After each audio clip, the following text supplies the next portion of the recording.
Gonzaga's first game of the year, not against a Big 12 opponent, comes tonight as we meet the UMass Lowell Riverhawks, a 22-win team from last season.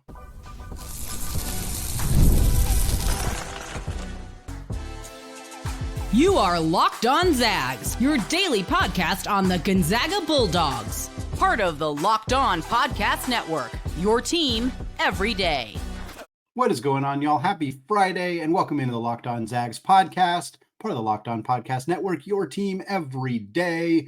I'm your host and longtime Gonzaga podcaster, Andy Patton, here to bring you news and updates on all things Zag athletics. Today's episode of Locked On Zags is brought to you by FanDuel. Folks, place your first $5 bet and you will get started with $150 in bonus bets. If you win, just visit FanDuel.com today to get started. Well, it is game day officially, Zag Nation. We're going to meet the UMass Lowell Riverhawks, who Gonzaga hosts on Friday evening in the Kennel. They're a relatively new Division I team, but they're also not your typical bye-game pushover opponent. 125th at KenPom. We'll talk about that. Break down the opponent, the matchup, what we want to see from the Zags. We'll also close out the show with a mailbag question about some of the Zags in the NBA. All right, we'll start with just a little bit about information about the game. Gonzaga taking on UMass Lowell, the Riverhawks, on Friday, November 15th at 6 p.m. Pacific time. The game will be on ESPN Plus, and it will be on KXQ in Spokane, as most of the games locally are. This will be the first time that what has been announced is that ESPN Plus, because there's no Root Sports, because Gonzaga's games are not going to be on Root, which is where typically folks in the Seattle, Portland, kind of Pacific Northwest metro areas have watched the games, because they've been blacked out on ESPN Plus because of the regional, proximity to Spokane. My expectation, as I'm recording this right now on Thursday evening, is that this game will be available on ESPN Plus for folks in the Seattle, Portland region. That is what I have heard. That is what I believe. I will remind people the best person to follow for information about TV information for Gonzaga games is Stephen Carr on Twitter, SCarGo on Twitter. We'll also be talking about it in the Discord channel. If you have not done so yet, join the Locked On Zags Discord channel. Free to join, link in the show notes. It's a lot of fun. We're talking Zags basketball all the time, but we also try to help people make sure they can find ways to watch these games, especially when it's a little unclear where the game's going to be. This is the first matchup between Gonzaga and UMass Lowell, who has been a Division I team since the 2013-2014 season. The Riverhawks are making a trip out west. They're also going to go play Washington on Sunday, so a little two-game trip out to the West Coast to play Gonzaga and the Huskies of Washington. Mentioned it in the open. This team was 22-10 last year. It was their second 20-win season as a Division I program, which sounds bad if they'd been a D1 program for a super long time. But like we said, they've only been D1 for about a decade. So 2 20-win seasons in a decade, not a bad start for this program up to this point. In fact, last year they came very, very close to making the NCAA tournament out of the America East Conference. It's a one-bid league, and they lost to Vermont in that championship game. Vermont is kind of the consistent, regular team that is making the NCAA tournament out of that conference, but UMass Lowell took them really, really close to getting themselves in the dance as well. This season so far, the Riverhawks are 2-0. They got a win over a non-D1 opponent in Rare, as well as a win over St. Peter's, that same Peacocks team that went on that Miracle Elite 8 run a few years back. St. Peter's is 202nd in KenPom, and we saw the Riverhawks take them down. So it's a pretty solid win to start out the season for this UMass Lowell team. They're currently 125th in the KenPom rankings. So again, we're used to kind of a lot of these bye games for Gonzaga sort of lumping together, but this is not a Jackson State or an Alcorn State, Mississippi Valley State, Texas Southern, those types of teams that Gonzaga has played in the past. And for those of you who are listening to the show throughout the offseason, one of the things we highlighted quite a bit was that Gonzaga is not playing the kind of traditional bye games that they've played in the past. Long Beach State, who they play next week, was the lowest team in the preseason in the KenPom rankings for this team. And we've kind of seen them be willing to play a more challenging schedule, even with the bye game mid-major types that they're playing. So shout out to Mark Few and the Zags for playing a tougher schedule, and shout out for this UMass Lowell team for being a team that should give Gonzaga more trouble than the traditional kind of early season, not very well-known teams that Gonzaga has played in the past. Again, just as a note here, 125th at KenPom, 100th in adjusted offensive efficiency, 168th in adjusted defensive efficiency, so they struggle on that end of the floor a little bit. Tempo-wise, they are at 66th. We're going to talk a little bit more about the tempo in the second segment of this show, but just for kind of a reference point, Santa Clara currently is 6th in the WCC KenPom rankings at 109th. LMU is 7th at 150th. So the Riverhawks would slot right in there between Santa Clara, who dropped after that loss to North Dakota State, and LMU. So that just gives you a good kind of barometer of where this team is. The Riverhawks shot 6 of 16, which is about 37.5% from three in their game against the Peacocks. That is something we'll talk about a little bit more in the second segment as well. And 8 of the 9 rotation players returning for this Riverhawks team are seniors. We have one, I think he's a freshman or sophomore, one underclassman in the rotation. Everybody else is a senior. Some of them are fifth-year guys. Some of them are traditional 4-year seniors. Many of them are from the program. They've been here for 2 or 3 years. A lot of them were transfers who transferred to UMass Lowell 2 or 3 years ago. So they were transfers at one point, but they've been in this system for a couple of years. So there's a lot of continuity. There's a lot of experience. Coming back from a team that, again, was very good last year as a 22-win team in that conference. So this is, again, not a team that you just gloss over the same way we've glossed over some of these teams in the past. In terms of players to watch, Quinton Mincy, is a 6'6", fifth-year senior guard. He dropped 27 in their game against St. Peter's. The stat line here is definitely worth keeping an eye on. 5 of 10 on 2-pointers, 1 of 3 from 3. But 14 of 16 from the free throw line. That's a Caliph Battle-like performance for Quinton Mincy. Considering the big thing we've been talking about with Graham Ike lately has been his issues with fouls, something that was a problem for him last year. A bigger guard who is physical, who can get downhill, get to the basket, and get to the free throw line. That could present a problem for Gonzaga if he's able to do so, draw that contact, put Graham Ike on the bench. Obviously, that happened against Arizona State, and Braden Huff went crazy in that game. So perhaps we'll see that happen again. But obviously, for Gonzaga, Graham Ike, being able to play big minutes and put together a quality performance is something they're really looking for. And he can't do that from the bench. So hopefully, that's something that they're able to find a way around in this one. Yuri Covington is a 6'1" guard for UMass Lowell, 13 points and 3 rebounds against St. Peter's. He had 18 and 7 in that game against their non-D1 opponent. The big storyline for this team, though, is their lack of size. Their biggest player on the roster who's played minutes this season is Cam Morris. He is 6'8", 205 pounds. That is not very big. That is smaller than Ben Gregg. It's smaller than Anton Watson from last year's roster. Obviously, it's pretty similar size to Michael Ajayi, although I think Michael Ajayi is bigger than that as well in terms of just weight and strength. So that's their biggest player. So Graham Ike is much bigger. Braden Huff's much bigger. Obviously, Gregg and Ajayi are bigger here.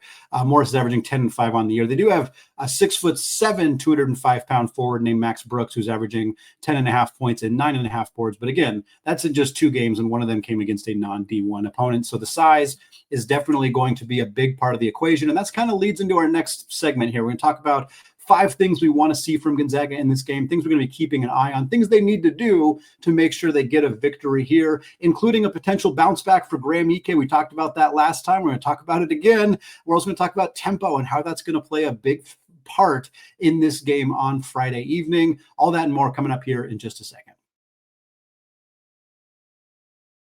But first, folks, it's the holiday season, and nothing delivers comfort and joy quite like the unrivaled quality and taste of Omaha Steaks. This year, skip the holiday hustle and bustle and save 50% off gourmet gifts site-wide at omahasteaks.com. Plus, you get a $30 reward card when you shop early and score an extra $30 off with promo code COLLEGE. With 5 generations of experience, they consistently deliver the world's best steak experience, and the gifting experts at Omaha Steaks have made it easy to deliver the perfect gift with thoughtfully curated gift packages starting at just $89.89. From legendary steaks to mouth-watering desserts and more, you can save 50% off site-wide at omahasteaks.com. Plus, our listeners get an extra $30 off with promo code COLLEGE and a $30 reward card when you shop early. That's 50% off at omahasteaks.com, plus that $30 off with promo code COLLEGE. A minimum purchase may apply.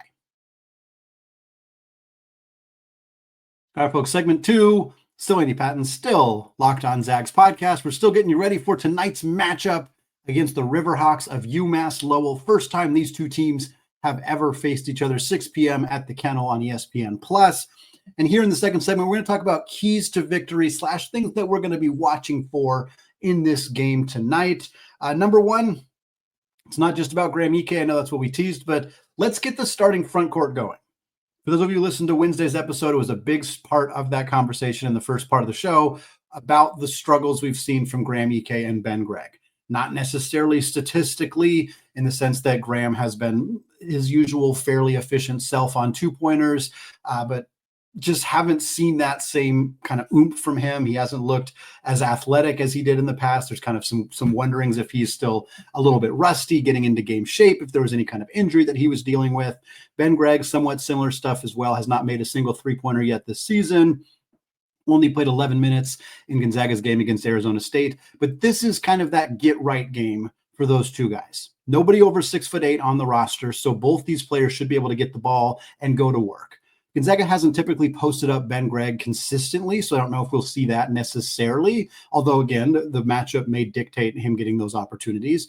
But cleaning up on the offensive glass, finding second chance opportunities, things like that, I think are ways for Ben to feel a little bit more part of the offense, where in the first two games, he hasn't necessarily been that bad. He just hasn't really been all that involved. And I think this would be a good game for him to kind of look a little bit more like himself. And more so, I think, for Graham, who hasn't looked like himself. I mean, that's the easiest way to describe it. I think this is a game where he goes out, he has a nice performance here, has 17, 19 points, something like that, efficient shooting, gets a few dunks, plays like we've seen him play. Ideally, he's able to do that and still get a fair amount of rest, because there are only 2 days off between this game and Gonzaga's big game on Monday against San Diego State. So this is the perfect opportunity for those two starters to have really strong performances, look more like themselves, while we still get to see plenty, hopefully, from Braden Huff and Michael Ajayi as well.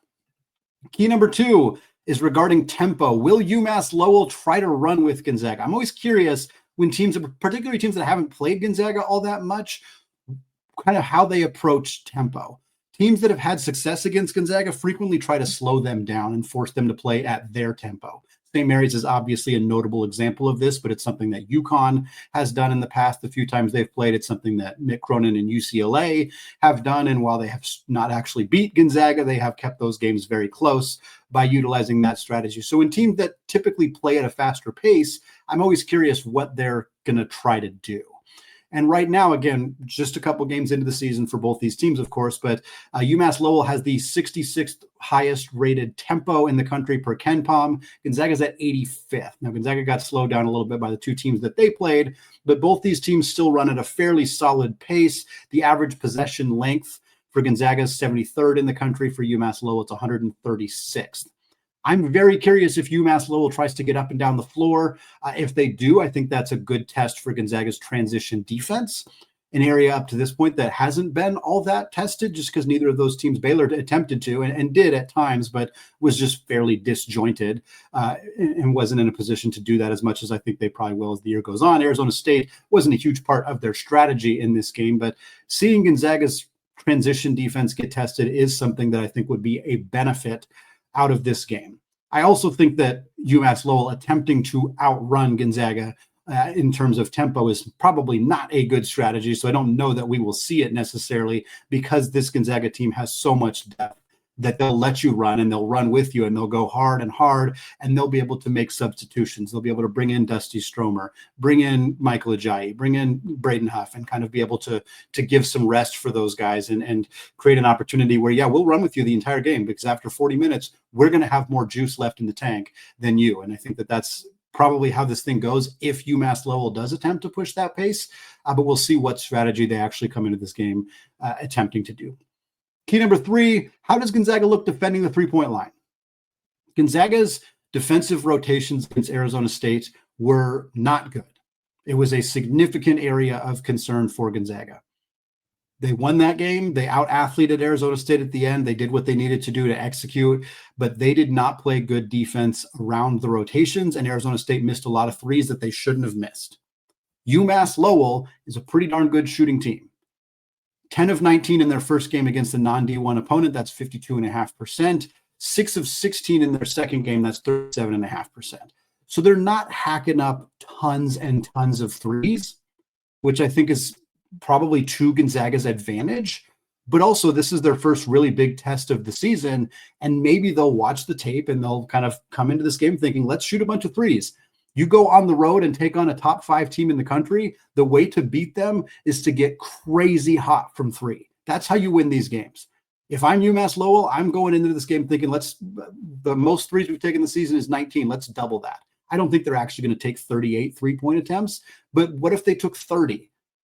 Can they make 14 of them? That's a really high percentage, but if Gonzaga gives them open looks and they get hot, that is possible. If you want a recipe for how Gonzaga loses this game, it's UMass Lowell shooting something like 14 of 30 from three when Mark Few and the Zags aren't necessarily expecting them to do that. So this is something I will be watching for closely. Does UMass Lowell take a lot of threes? If yes, how many are they making? Are they getting a lot of open looks, or are they just going out there and hacking up a bunch of threes? If no, is it because Gonzaga is taking away those 3-point opportunities, or is it just not a strategy they're choosing to utilize and instead trying to score by getting to the free throw line or scoring around the rim, which seems like a tougher strategy for a team with their size disadvantage? So those are things I'm going to be watching for very closely. How does UMass Lowell move the ball? What kind of looks are they trying to get? And how does Gonzaga's defensive rotations kind of shake out in this one? The last two keys are the same keys we had going into the Arizona State game that ultimately did not end up being relevant in that game because Gonzaga did not play more than 8 players in that matchup because of the score throughout that contest. Key number 4, are we going to see some of the deeper bench players? We know we'll see the top 8. We know we'll see the starting 5, which up to this point has been Nembhard, Hickman, Caleb Battle, Ben Gregg, and Graham Ike. We know we'll see Dusty Stromer, Braden Huff, and Michael Ajayi coming off the bench. But will we see 9, 10, and 11? Which right up to this point is Emmanuel Innocenti, Ismaila Diagne, Jun Seok-Yeo. Will we see any of those guys in this game? If Gonzaga does what they're supposed to do, if Gonzaga goes out and wins this one by 12, 15, 18, 20 plus points, we should see these guys in the second half. I'm curious who comes in first. I'm curious if they all three sub in at the same time. In the Baylor game, which is the only time we've seen them up to this point in the regular season, Innocenti and Diagne subbed in at about the 3-minute mark, and Yo subbed in after that. I'm curious if we see a substitution pattern that looks similar to that with these 3 guys. And I just want to see them. They want to see them make their Kennel Club debut, official Kennel Club debut. Obviously, they played there at Craziness. They played there in the exhibition game against Warner Pacific, but getting a chance to play there in a real game, one that counts in the standings with the kennel fully in swing, like that's the kind of opportunity that these guys are looking for. And I'd love to see them get that opportunity tonight. And then last, kind of an extension of that, will the walk-ons suit up? Will we see Joe Few in this game? And then will we see any of the other walk-ons get into the game? Because we haven't really figured out which walk-ons are going to be playing this year and which ones are not. My expectation is that obviously Joe Few will play. We know that because he played in the Baylor game. I think Joaquim Reyes-Moore, Q, is probably going to play. He did not play last year, but was on the roster, so it ended up being a redshirt season for him. Typically, true freshman walk-ons end up not playing in their first year, so I think Reyes-Moore will play this year. Whether he gets into this game or not, obviously depends on the score and things of that nature, but I think those 2 players, Few and Q, will be eligible this year and will be guys who are getting into matchups. I think Graydon Lemke and Cade Orness, who are both true freshman walk-ons, probably will not play in any games this year, which leaves Noah Holland, a junior who played at Allen Hancock Junior College for his first 2 years of college basketball. He's a legacy. His parents both played at Gonzaga. His mom played volleyball. His dad played basketball. Because he's older, because he's a junior, I think there's a possibility that he ends up getting into some games in the late part of these games that we're expecting Gonzaga to be up by a large enough margin of victory that they're going to play some of these walk-on types. I expect Holland could be in that mix as well. So Few, Q, Holland, will we see all 3 of them? Will we see just 2 of them? Will we only see Joe? What does that potentially mean for the rest of those players in terms of their eligibility going forward this season? Certainly not the most important aspect of this Gonzaga season, but something that these kind of matchups can tend to bring out. And we'll see if that ends up being the case on Friday night or not. All right, folks, moving on. Final segment of the show. A fan favorite mailbag question is coming up next, discussing how a team of Zags in the NBA would fare, coming up in just a second. But first, folks, get ready to tackle the college hoops action this season with FanDuel, America's #1 sports book. Because right now, new customers can bet $5 and get $150 in bonus bets if you win. And the FanDuel Sportsbook app has everything you need to place live bets all in one place. So when you get a hunch now in the middle of a game, you can check out the latest stats, view live play-by-play, and so much more, all on the same page where you place your bets. Looking ahead to the battle for Atlantis, Gonzaga currently the highest odds to win the Atlantis Trophy, plus 135 right now at FanDuel. Arizona's next at plus 170. Indiana after that at plus 600. And then Louisville at plus 1,000. Feeling pretty good about the Zags getting that matchup against Arizona in the championship. If you like those odds, if you like any of the other odds, very soon we'll have those lines out for that San Diego State game on Monday. Just check out FanDuel.com. As a reminder, you'll get started with $150 in bonus bets if you win your first $5 bet. It's FanDuel.com, America's #1 sportsbook.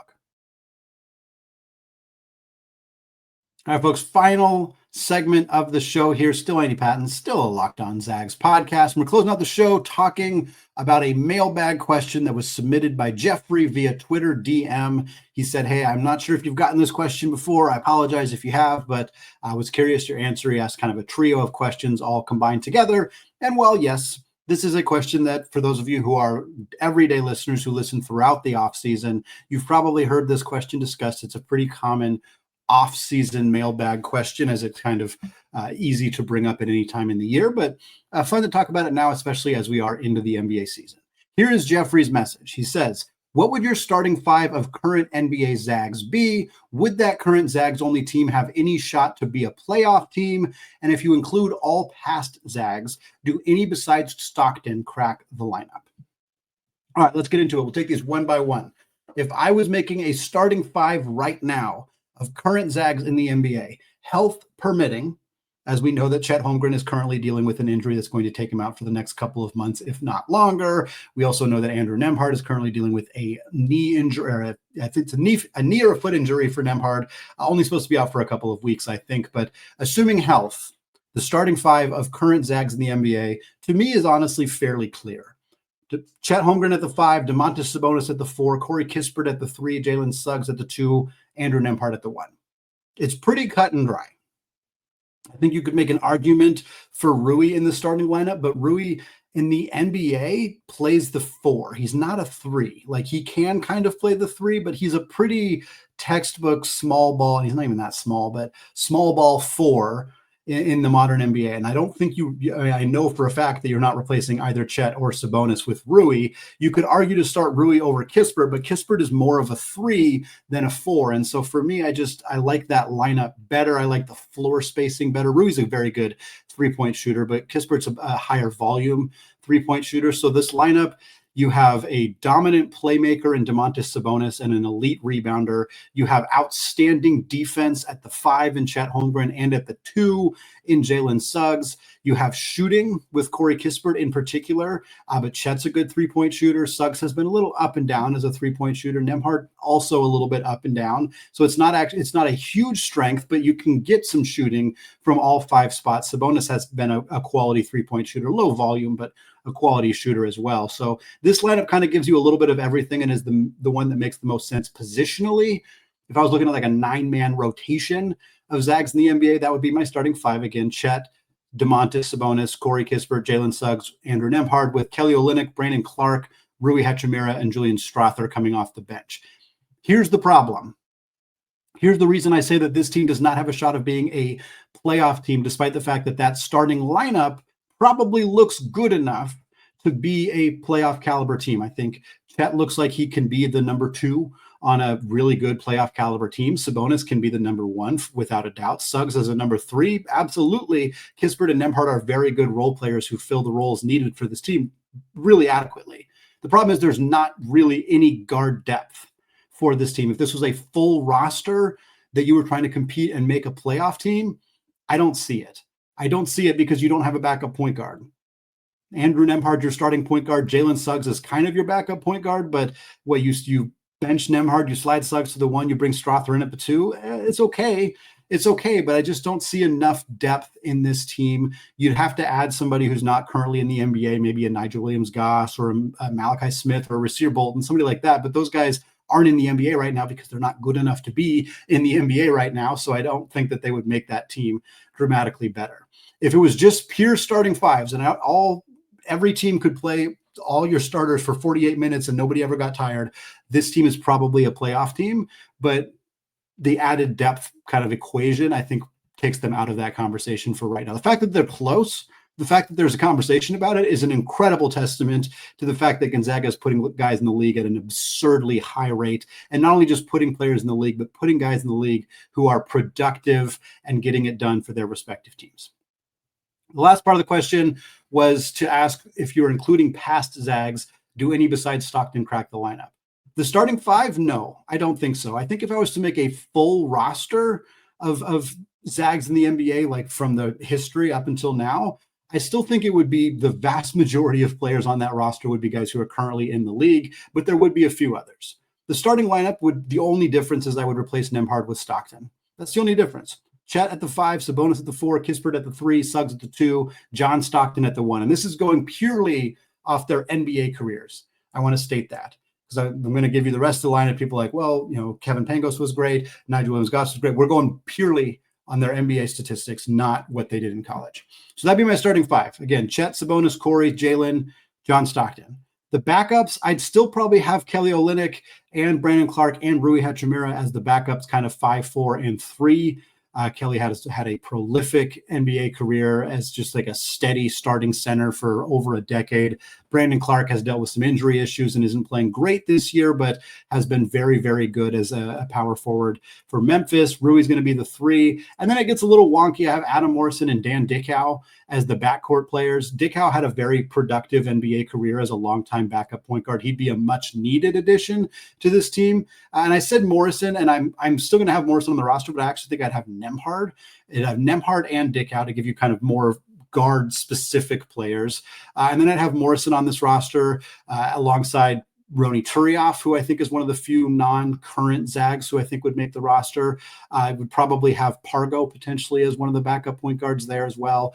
So there's a handful of non-current Zags that would probably be on like a 12 to 15-man roster of Zags in the NBA. But the fact that the majority of the players who you'd pick for an all-time team are currently in the league is a testament to the development and growth of this program, the ability to now not only get really good players who are good college players, but good players who can make it in the NBA, can stick in the league. I mean, how many of these guys have had 5, 6, 10 plus year careers like Kelly has, like Turioff did and Dan did back in the day. But now, Kispert looks like he's going to be in the league for a while. Sabonis has already been in the league for a while. Barring injuries, the rest of these guys, Chet, Suggs, like those guys should be in the league for a long time as well. So it's been tremendously fun to see this program grow into being not only a dominant force in the WCC and in the NCAA tournament, but churning out really quality high-level NBA players as well. Going to wrap it up for me today here on the Locked On Zags podcast. Thank you so much to those of you who have made this show your first listen or your first watch of the day. We'll be back on Monday recapping this game against UMass Lowell. We'll also get you ready for Monday night's game against San Diego State and talk to you about what's going on. I'm recording right before the start of Gonzaga versus Cal on the women's side, so we'll talk about that game next week as well. Thanks again for listening, folks. Have a fantastic weekend. And as always, go Zags.